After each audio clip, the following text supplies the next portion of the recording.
Anyway,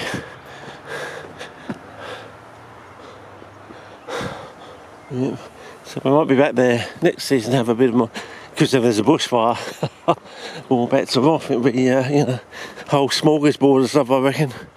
Usually it's like that for the first season anyway, not the second season. Usually the first season is really the best. You really got to get in there. So if you hear of a fire in the Grampians or something, you got to get in there that season. We've got overhang here, as you can see.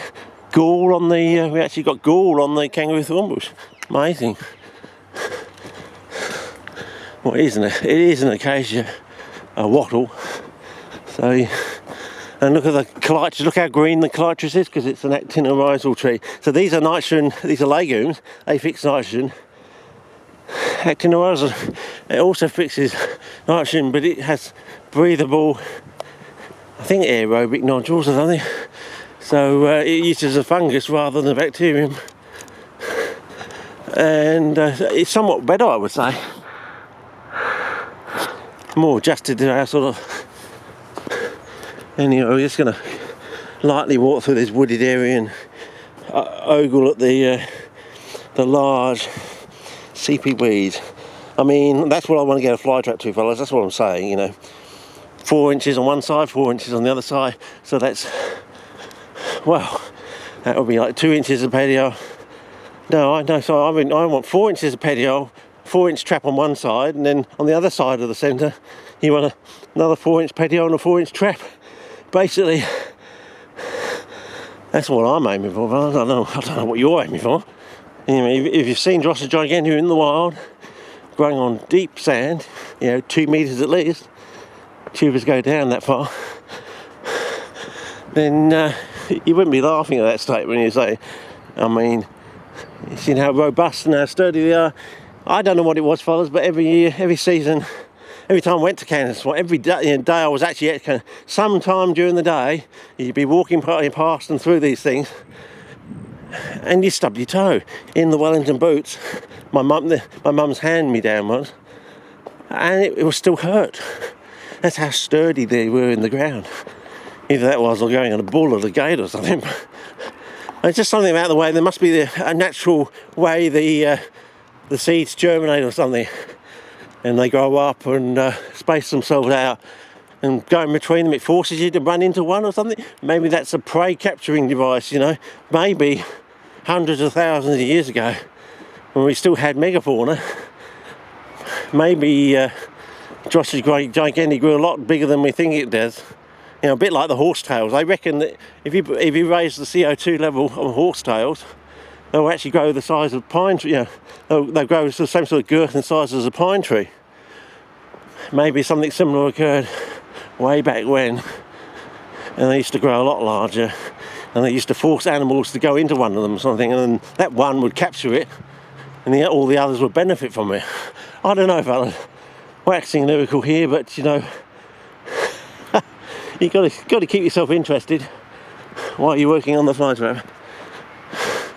I reckon the problem is much simpler than we actually think it is, but it's going to be very eye-opening when you do get to the answer. And we've got these mun trees here.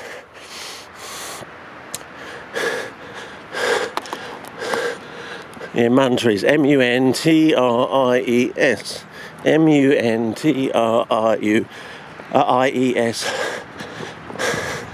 Okay, well, look at the moss there.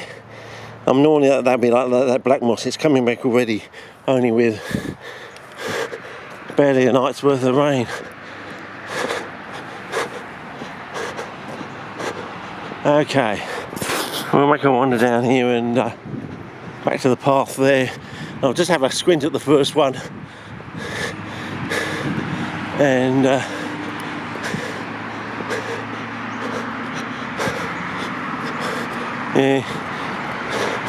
there you can see all the let's go to spot column.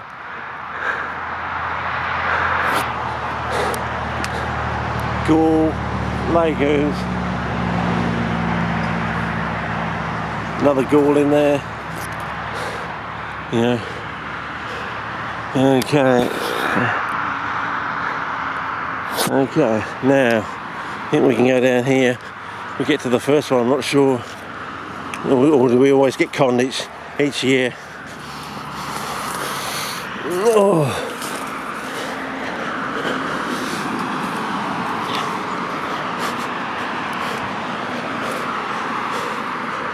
Yeah, I'm not sure. I think we're too soon. Gotta go up 35 degrees in boots. Yeah, pays to get it right, fellas. Yeah, it looks like other people have done the same. Or maybe it's bikers, aren't they? Oh, maybe it's where this path comes out. Is it in here? Yeah, it could be in here. It's this one, I think. Could be wrong. Yeah, but it's bent over a tree. I think we do it every year. And then we got the legumes on the casuarina thorn bush. I've got to spot Cullen.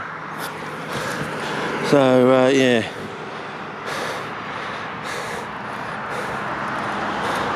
Okay, back to normal.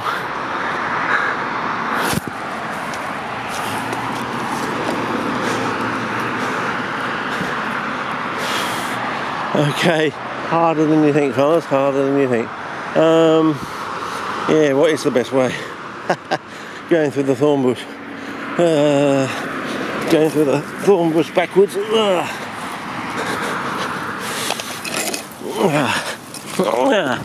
Hats off.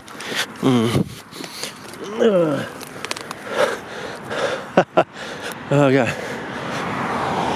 So what's that? Is that a little termite mound starting there? Oh, I've got all these thorns in me now. Gonna have to get those out with a shower when I get home. Okay.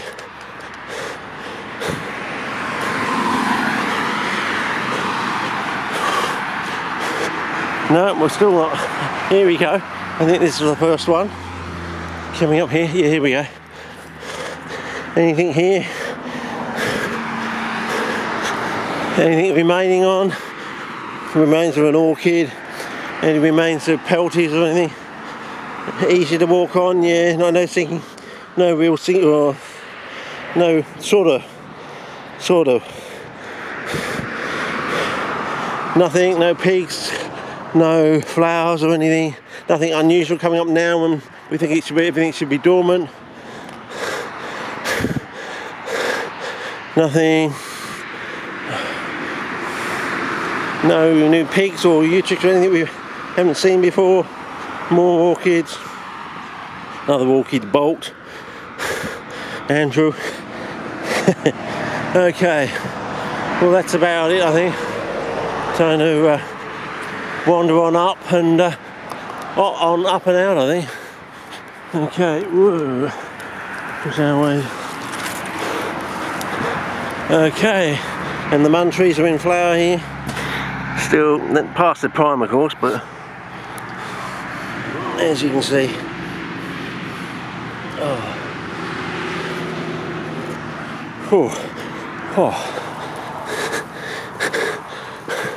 right, okay, well there you field of mun trees. I think a termite mound. Time to go back to the car, I think. So as you can wander on through here to the other path, give you some more scenage.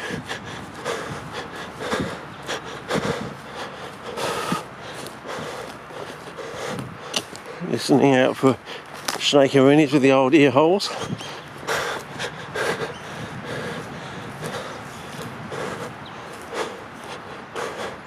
And backfisters.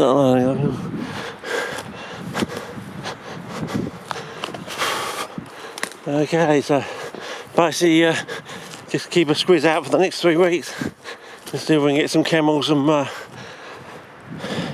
seed of the smallest sundew in the world, Saucer Rinkara. Set the cat amongst the pigeons, see what sort of snapped head tentacles it's got, see how fast the tentacles move, and measure it for size too, because you might get a shock at the size. Guys, I reckon it's at least half the size of Occidentalis, which means it's probably a quarter the size of Pygmea, because Pygmea has a more prominent stipulate, bud, of course. makes it stand like a sore thumb. This one has a totally different stipulate centre, and of course the flowers are somewhat intermediate as well. They're not pygmy and they're not occidentalis, somewhere in between.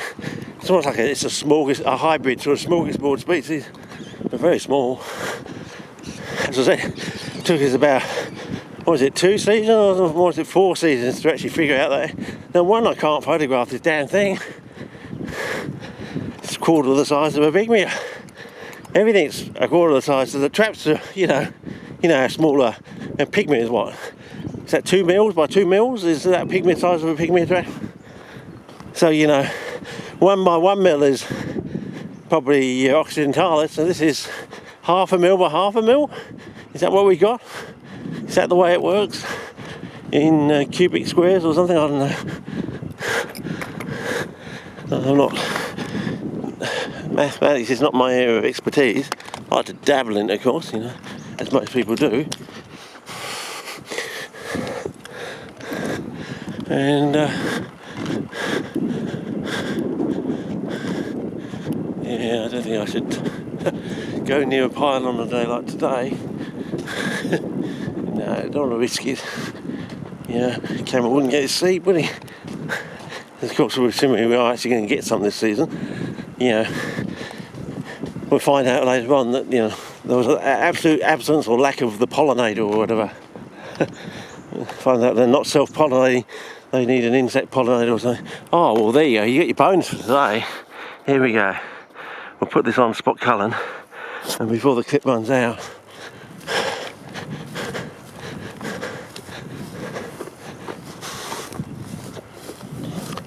Now the sun's gone in, probably the colour's going to be slightly out. But I've got this out the front of my place, I think. So let's see if we can actually get the camera. There's your sort of custard yellow sort of thing on the old Vegemite jar. You can use that as a check, and sort of a slightly different. I like it because the pollen is so nice on this sort of thing with the very nice. So anyway, bottle. We might be able to squeeze our way on through there to the track. These things have fallen over as we filmed them in the past. So then we got our purple one again.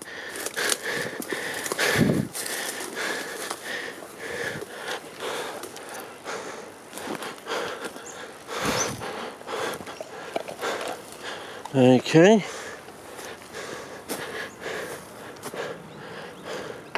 Okay, I'm just trying to see. I can see the tracks just over there. So, people have dug pits or something. I don't know. It's supposed to be a trap or something. I think the kids have built a trap or something. Is it safe enough? Makes you wonder. If the kids are playing silly buggers, I think probably wiser to go an alternative route. I don't know what the kids have been up to. You've got some actual kids that have actually got off the computer for a few days and actually done some really hard work. Made a proper trap. Yeah, had some real fun. Whoa. Okay. Well, I think we're through. And there's that other one. I think this is what I was. What about the moss or everything? Yeah, I think we just get away from the pile as quickly as possible. Okay. Oh, there you go. There's I've forgotten the name of this thing. Everyone knows it, come on. Just phone a friend, fellas. Come on, use your brains. Anyway, can't dawdle. Time to make a move. We got more of this. Okay.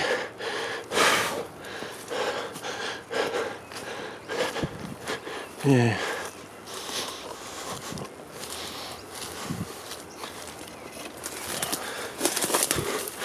Cool, yeah. This is going to go up like smoke, I think, in the bushfire. So there's nothing touching the pylon. Going to transfer the energy to the ground.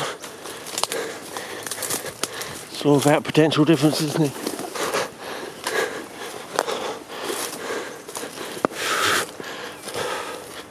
Okay. Onto the path as quickly as possible. And we're home, I think. Okay. Back to the car. There's the mast. Coming back. Colour check on the blue. The turquoise sort of bluey bag. And there's your mast. There goes that really wonderful green during the season. So, yeah. Going home for a nice cup of coffee, I reckon. But at least we're on track. And it's running sort of to time. So, as long as they don't get out with their leaf blower like they did a few years ago and blow all the seeds away. I think they did that on purpose. We should be alright. But if I catch them out here doing that, does that give me any rights? Am I allowed to bury them in the bush? You know, what does the Kardashian man say? Well, if they're actually fucking with the bush, does that give you the right to bury them in the bush? You know, return to Caesar what is Caesar's, I think. You're fucking with Caesar, we're going to bury you into Caesar's, I think. Yeah.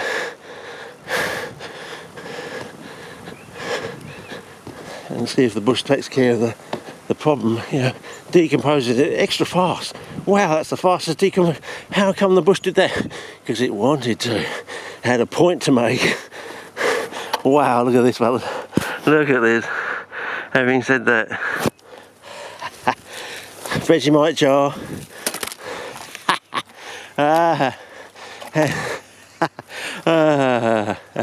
So it's 1, 2, 3, 3.5 Vegemite jars upwards, and probably 3 Vegemite, probably 2.5, 2 3/4, and yeah, well they're WA ones, you see. Everything over in WA is so much bigger, grows faster, more colourful, more variation, and you just got to keep asking yourself, why? What is it? What's so special? And we're on the same continent, don't forget, and we've all sailed off. What's the difference?